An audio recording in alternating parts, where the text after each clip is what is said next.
Oha! Oğlum güzünle nasıl oraya yaptın lan? Bilmiyorum. Kavga yok, kavga yok, hadi. At abi!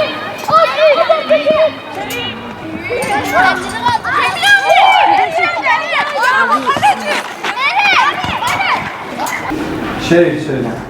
Huvallahu ahad, Allahu samed, lem yelid ve lem yulad ve lem yekun lehu kufuven ahad. Allah tarafından gönderiliyor. Nedir?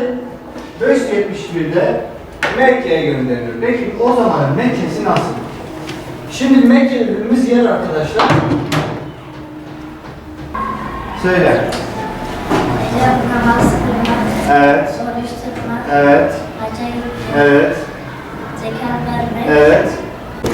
İnnellezîne kâferû sevâvû aleyhum him elenzertehum em lem tunzirhum.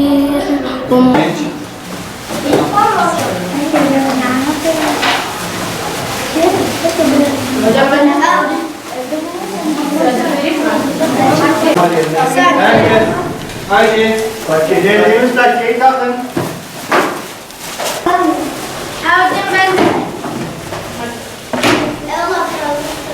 Şimdi 90 gün tatil olduğunda bir tane daha okul açılıyor. Orada dinimizi öğretiyorlar. Peygamber Efendimizin hayatını öğretiyorlar. Bilmeyenler için Kur'an'ı öğretiyorlar. Bize oyun oynatıyorlar. Çeşitli hediyeler veriyorlar. Burada çok mutluyuz hepimiz. Biz peygamberlerimize saygı, anne babalarımıza saygı, Allah'a ibadeti öğreniyoruz. İslam'ın şartları, imanın şartlarını öğreniyoruz. Burada bilmeyenler için öğretiyorlar. Bilenleri de daha da güçlü, kuvvetli yapıyorlar.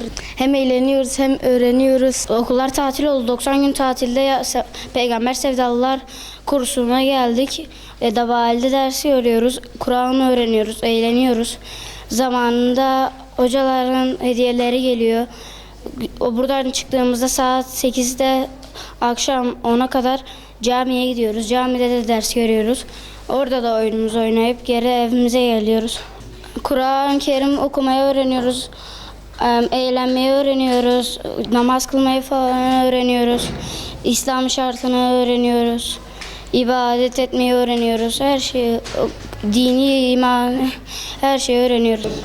Oyun oynamak, futbol oynamak gibi etkinlikler yaparız. Biz Peygamber Sevdalıların Kur'an kursuna geldik. Edebali'de ders görüyoruz, etkinlikler de yapıyoruz, oyun oynuyoruz, top falan oynuyoruz. Elif Bağ'da yarısına kadar geldim. Büyüklere sevgi, saygı göstermeyi, ellerini öpmeyi gösteriyorlar. Yani çevreyi temiz tutmayı öğretiyorlar. Yani dinimizle ilgili şeyler öğretiyorlar. Abdest öğreniyoruz, namazı kılmayı öğreniyoruz. Kur'an okumayı da öğreniyoruz. 4 aydır okulu okuyordum. Sonra 90 tatile girince bedali okulu açıldı. Orada iyi şeyler veriyorlar. Tapke veriyorlar bize. İyi ikramlar veriyorlar. Biz orada dini öğreniyoruz, namaz kılmayı öğreniyoruz. Namazda nasıl şeyler oturunca nasıl şeyler okuyacağımızı öğreniyoruz.